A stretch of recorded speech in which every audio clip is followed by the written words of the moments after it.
Hey everyone, Chris here with Clutter Reduction Junk Removal in Palm Beach County, Florida. Today ended up being a good day. We had two jobs.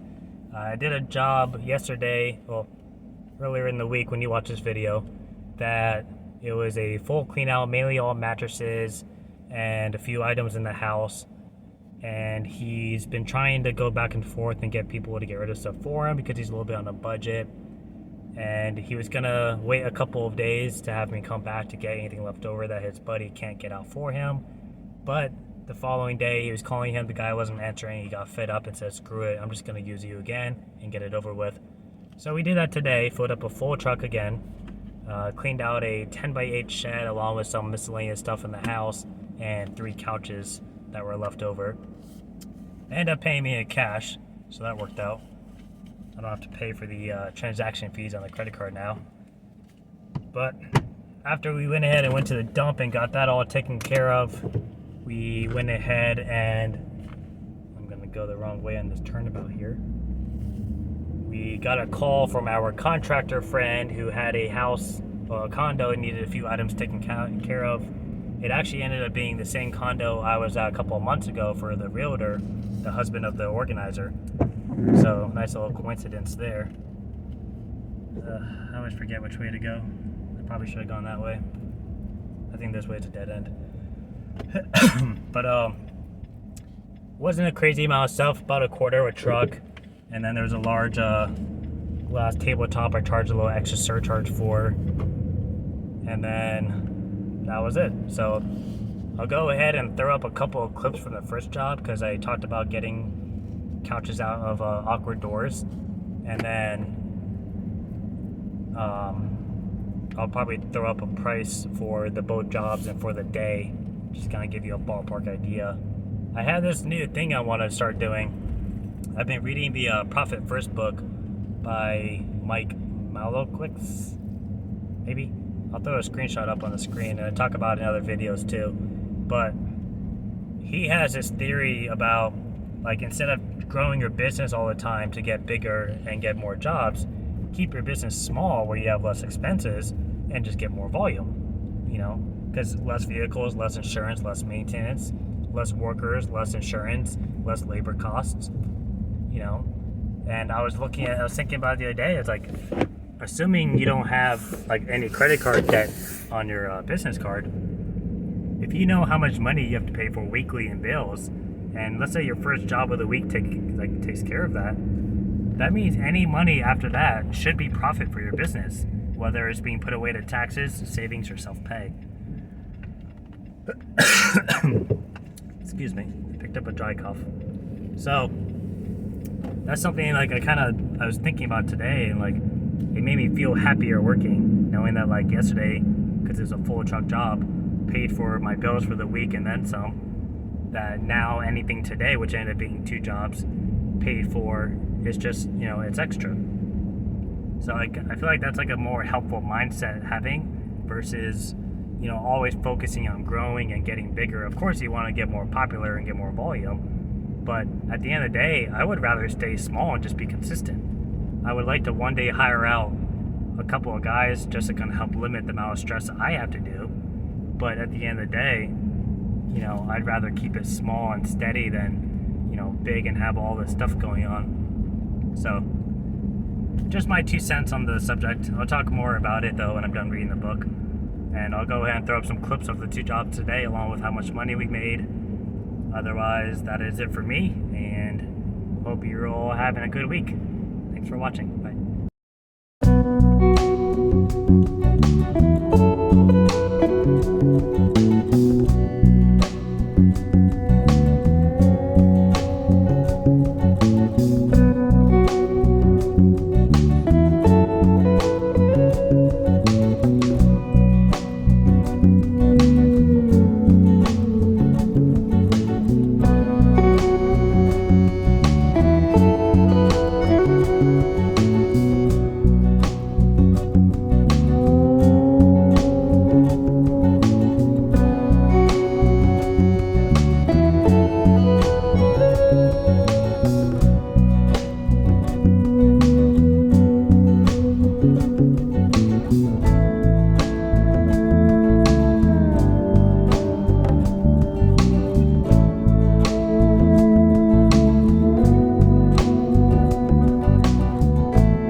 gonna see when that becomes an issue. So right now, if I were to have it flipped around, I need to turn this couch to get it out the door. This backside will get stuck on there and wouldn't let me utilize the corner that's right here next to it. So I'm gonna turn the couch on an angle a little bit so it's up. Pull it out.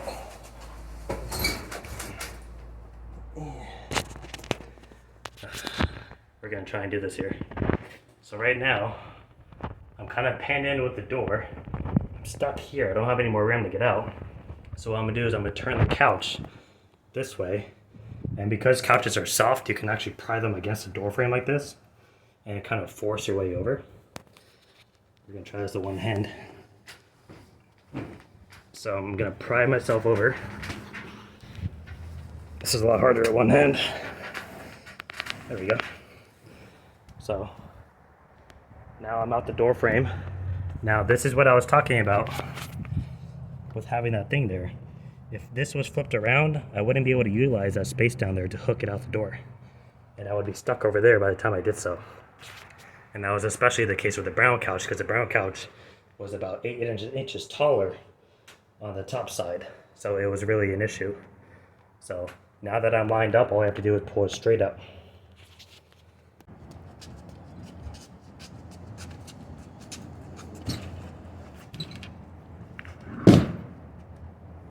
And that's it. That's the 3 couches. And the problem before is that brown couch was actually really heavy. So I took the cushions off of it, which are over there, not just for weight, but also for volume purpose. Because it was a wider back, you're not able to go out the door frame the same way. You have to really angle it on a diagonal. That's the best way to get couches out if you're having to finagle with door frames. So my other alternative was if that hallway was kind of an issue, because the problem with these is you go straight out, and instead of having a whole entryway to go ahead and pull things out the door, you have a cabinet there, or storage or something. So my other alternative was to come out this door because it's a straight shot, go out this door because it's the same width as the front door, and it's a straight shot, and then there's no gate on the side. So I would just be dolling it out the door. I have to get this thing too. I don't normally take glass past an inch in thickness, or I charge like a heavy item fee because of the amount of volume it is. But we're gonna do it this time for free. Well, not free, but we're doing it this time with no surcharge. But normally I charge a heavy item fee for that, because I charge a heavy item fee. It's like a $25 surcharge for anything that is really heavy despite its volume. So obviously you'll have like a real big massive piece or something and it's kind of anticipated to be heavy. But let's say you have like a cast iron coffee table that's just solid oak wood or something, and it weighs like 300 pounds, and it's a coffee table, right?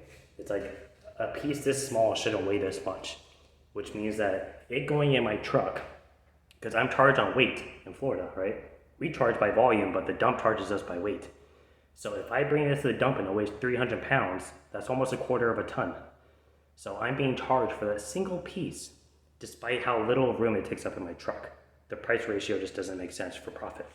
So I charge a heavy item fee for smaller items that don't take up a lot of room but have a lot of weight to them.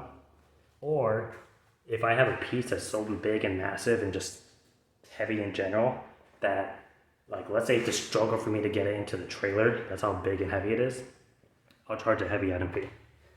Otherwise, that's about it for heavy item fees. I don't take cement and tile and crane and stuff like that anymore for construction debris. I only do lightweight debris, but those glass tops are still something that occur a lot, especially in Florida. It's part of the style. It's like a modern look, so everyone has it. And they just make them thicker and thicker.